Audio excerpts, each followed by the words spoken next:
Okay, we're going to begin the repair on that elevator that had excessive play in it. And where we think it is right here. Now, this is an exposed elevator just so you can see what we're dealing with.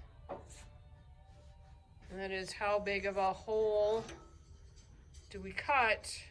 Now, in looking at this mechanism, you've got a clevis pin here, potential source of play. Another clevis pin here. For some reason, this rarely has the play in it, but this is where we suspect the play is. Hopefully, these rivets here have not loosened up. I don't think that's the case, but we're getting ready to cut a hole. So you can see here, we've got the elevator disconnected, the clevis here. This is really worn also, so that's going to need a repair. But there's a lot in here, and the discussion this morning is how best to approach that. There's a couple ways. We could put a plastic ring in here and cover over that, not have any access. We also have this ring here, which would then potentially get an inspection cover there.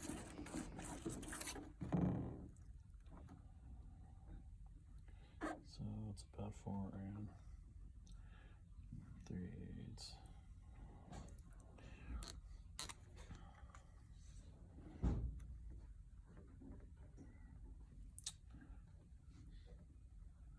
So we're going to be right about in here.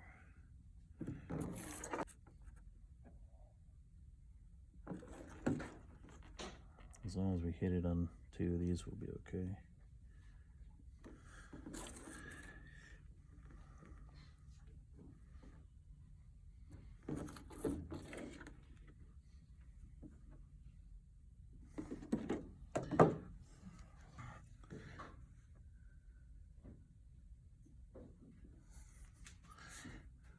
Yeah, so I thought we're off just slightly here.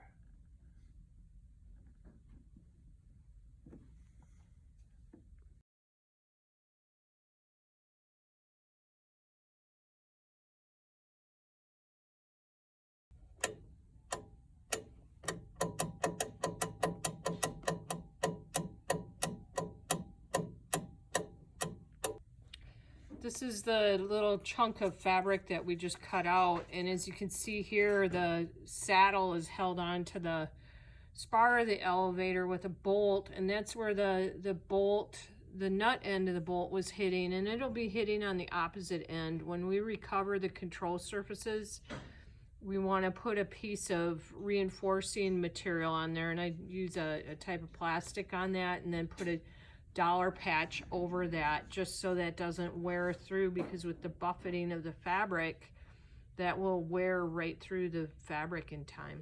Yeah, go ahead. So the hole is opened up and it's loose in there. What's happened is from so much movement that it's almost eaten its way all the way through the cotter key. I just barely touched it, and the first part of the cotter key fell off. Fabric to move to be able to push that pin. Oh, well.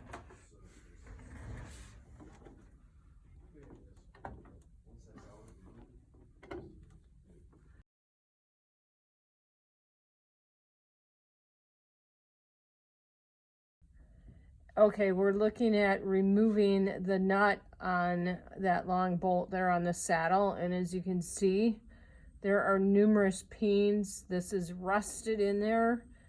I think we're gonna give it one try. We don't want to damage the bolt, but this not gonna be easy.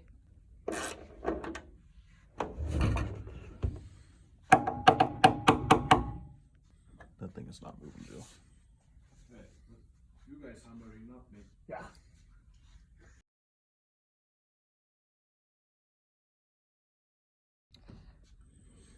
Yuckles, there is wear on the clevis pin, but if you go down in here, it's not focusing very well.